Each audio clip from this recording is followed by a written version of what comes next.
Hey there! Long time no talk. I decided to do some recap videos of how things have went each month in hope of catching up with everybody about the things that I enjoy, gaming, audiobooks, films, TV shows, and things like that. I hope you enjoy. So January was a bit of a mix, got a lot of audiobooks in. Oddly enough, gaming was a bit more dedicated, passionate, driven, all dedicated to Fallout 4. Hours upon hours of just playing. I still get back to it at least every other month, if not every month. But for the month of January, I would say audiobooks were actually solid. One of the books that I read was Mistborn.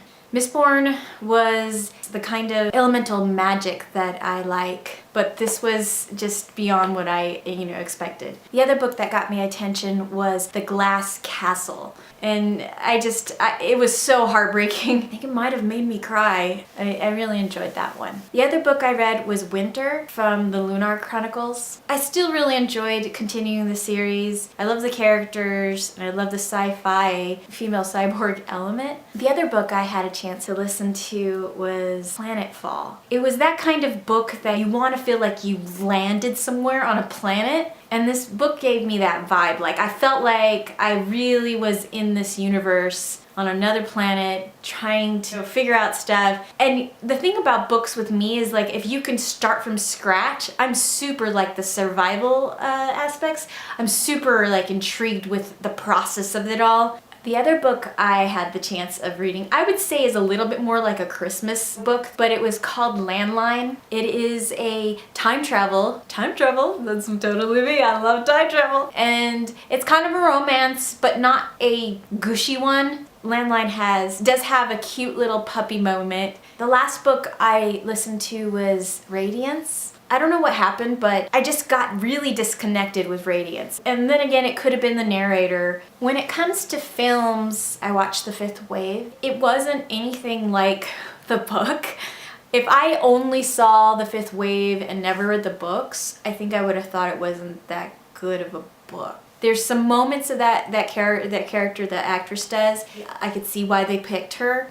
I couldn't connect with the characters like I did in the book. The other film that I got a chance to see was Sherlock, The Abominable Bride. I am not a huge follower of the TV series. I wanted to find more like it, so it's one of those on my to-do list to watch the show. And as for TV shows, the only one that comes to mind that was different than the ones I typically watch is Colony. Oddly enough, I never finished the series, but yes, I started watching it in January.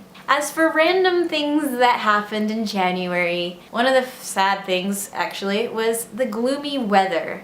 Here you'll see my little Jasmine, my adorable little tabby cat, looking out at the rain. She seemed quite sad that day. The other highlight in January was I had a chance to attend one of my family friends' 50th anniversary. It really meant a lot to see all these people I really care about.